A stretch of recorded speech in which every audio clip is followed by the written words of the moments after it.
जिसके साथ ये घटनाएं घटी उसकी वास्तविकता उन्हीं तक सीमित है।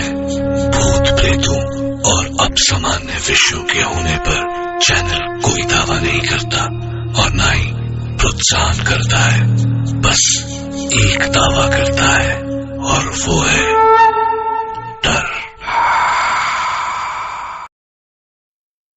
नमस्कार दोस्तों, मेरा नाम है जितेंद्र सिंह और मैं आपका स्वागत करता हूं हमारे YouTube चैनल में। दोस्तों, इस चैनल पर हम आपके लिए लाते रहते हैं सब्सक्राइबर्स की भेजी और बड़े बुजुर्गों से सुनी हुई दिल दहला देने वाली खौफनाक रहस्यमय कहानियां। तो चलिए सुनते हैं आज की कहानियां।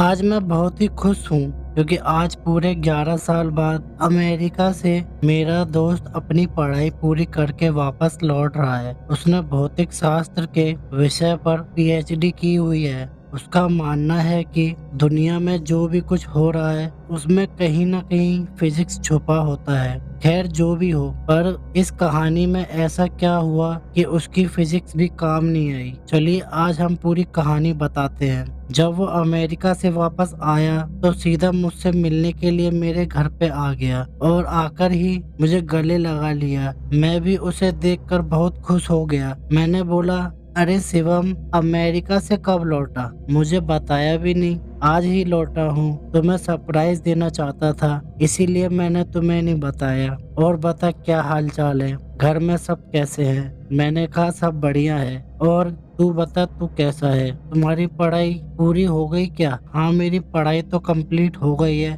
और अब मैं हमेशा के लिए इंडिया वापस आ गया हूँ। अब हम दोनों मिलके खूब मस्ती करेंगे। मैंने कहा ठीक है, पर आज तुम्हें मेरे घर पे खाना खाने के लिए आना पड़ेगा। वो बोला जरूर आऊंगा, और हाँ, उसके बाद हम कहीं घूमने के लिए जाएंगे, कुछ तूफानी करेंगे, ठीक है ना? मैंने बोला हाँ ठीक है।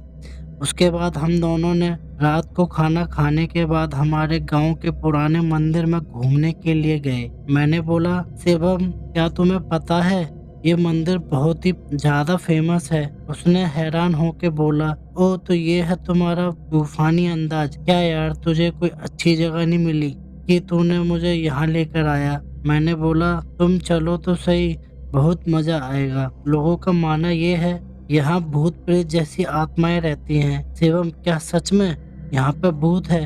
क्या तुम भी मजाक कर रहे हो? मैं नहीं मानता।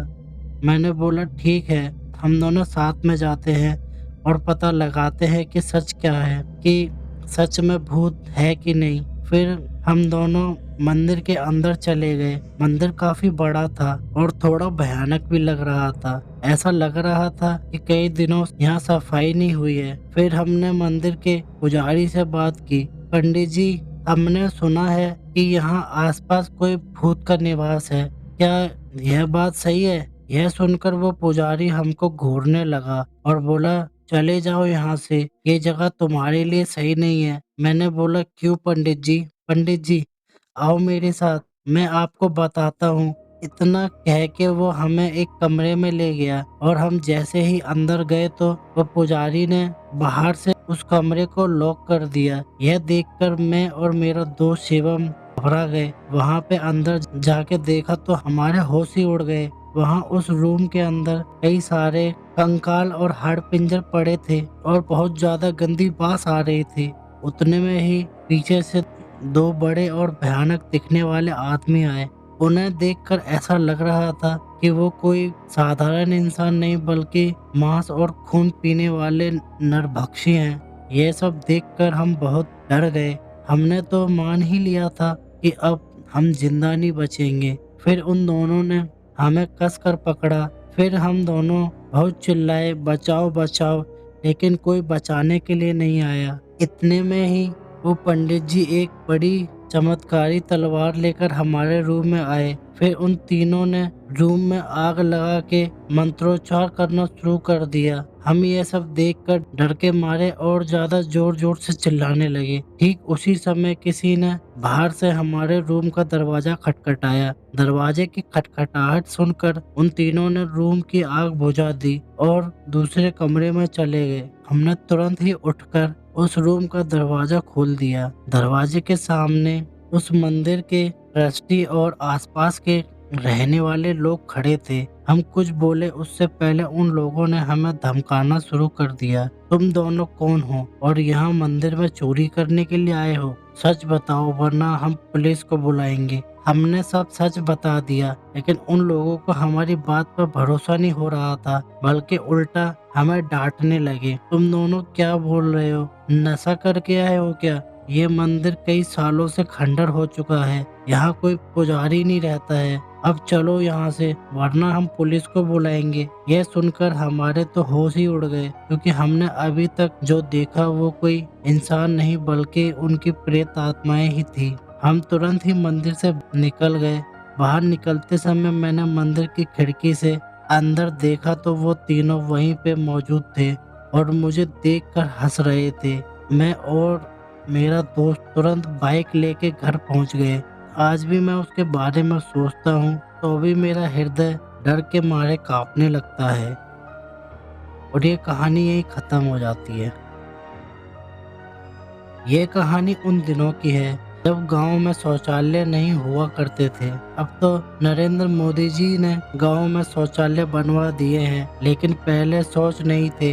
गांव में रहने वाले लोगों को शौचालय के लिए खेतों में जाना पड़ता था। पिंकी रोज अपनी माँ के साथ सुबह उठकर शौच के लिए जाती थी। एक रात की बात है, पिंकी की अचानक आंख खुली। पिंकी ने देखा कि माँ बिस्तर पर नहीं है। पिंकी ने समझा कि माँ शौच के लिए जंगल चली गई है। वह उठी और खुद भी जंगल की ओर चल पड़ी। उसने सीढ़ियों से उतरते हुए खिड़की में समय देखा तो खिड़की में 5 बज रहे थे। घड़ी को देखते हुए पिंकी कमरे से बाहर निकल गई। पिंकी रास्ते में बड़बड़ाते हुए, आज माँ मुझे जगाकर नहीं ले गई, लेकिन माँ ज्यादा दूर नहीं पहुंची होगी, रास्ते में मिल जाएगी। जब पिंकी जंगल में उस जगह पहुंची जहां वो रोज अपनी माँ के साथ जाती थी, तो वहां उसे कोई नहीं दिखा सिवाय खामोशी और डरा देने वाली आवाजों के अलावा, जो पास से ही आ रही थी। वैसे तो ये आवाजें रोज ही आती थी, लेकिन माँ उसे हमेशा कहती थी इन आवाजों से डरना नहीं।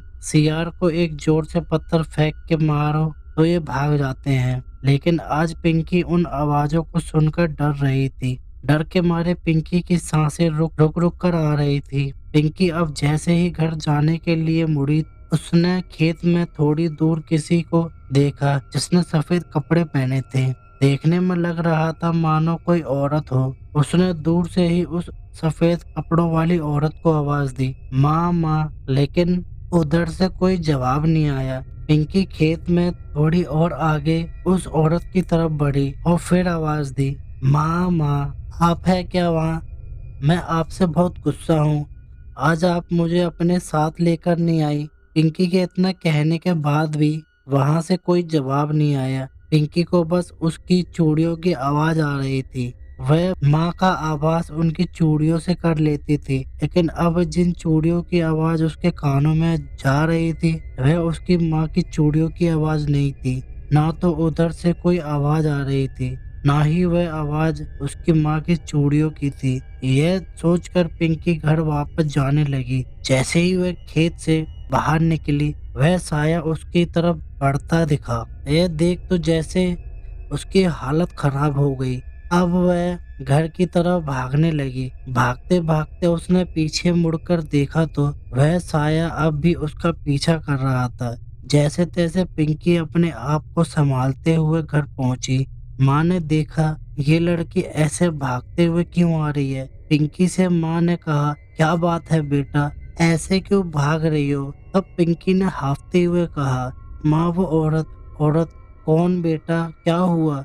आओ बैठो, पहले सांस लो, तब आराम से बताना क्या बात है। थोड़ी देर सांस लेने के बाद पानी पीकर पिंकी ने माँ को बताया, माँ आज आप जंगल नहीं गई? माँ ने कहा नहीं। और तुम कहाँ गई थी? पिंकी ने कहा मैं जंगल गई थी। माँ ने कहा अकेले? पिंकी ने कहा नहीं माँ, मैंने सोचा आप आज जल्दी चली गई थी, इसलिए आपके पीछे पीछे मैं भी चली गई। मुझे नहीं पता था कि आप आज गए ही नहीं, और मैंने घड़ी में भी समय देखा था 5 बज रहे थे, तो उस समय जाने में मुझे कोई डर नहीं लगा। इस पर माँ ने कहा, लेकिन बेटा घड़ी तो कल शाम के 5 बजे से बंद पड़ी है। अब तो पिंकी के पैरों तले जमीन निकल गई। अब वह समझ चुकी थी कि मैंने जो सफेद कपड़ों में औरत देखी वो कोई इंसान नहीं थी। माँ ने पूछा कि क्या हुआ, तूने बताया नहीं। तो पिंकी राहत की सांस लेकर चुप हो गई और माँ से बोली, कोई बात नहीं माँ, मैं बस थोड़ा डर गई थी और कुछ नहीं। आज तक पिंकी उस हादसे को भूल नहीं पाई और शायद ना ही कभी भूल पाएगी। और ये कहानी यही खत्म हो जाएगी। तो दोस्तों, ये थी आज की कहानियाँ। मेरा नाम है जितेंद्र सिंह। अगर आपको ये कहानियाँ अच्छी लगी हो तो हमारी कहानियों को लाइक करें, कमेंट करें और अपने दोस्तों के साथ फेसबुक और व्हाट्सएप पे शेयर करें। और दोस्तों, अगर आप ऐसी ही और कहानियाँ सुनना चाहते हैं तो हमारे यूट्यूब चैनल को सब्सक्राइब जरूर करें और बेल आइकन को ऑल पे सेट करना ना भूलें, क्योंकि हम ऐसे ही रहस्यमय भूतिया कहानियाँ रोज लाते रहेंगे। और आप हमें अपनी स्टोरीज भेज भी सकते हैं, लिंक डिस्क्रिप्शन में मिल जाएगा। और हमारी बाकी वीडियोस भी जरूर देखना। वीडियो पूरी देखने के लिए धन्यवाद।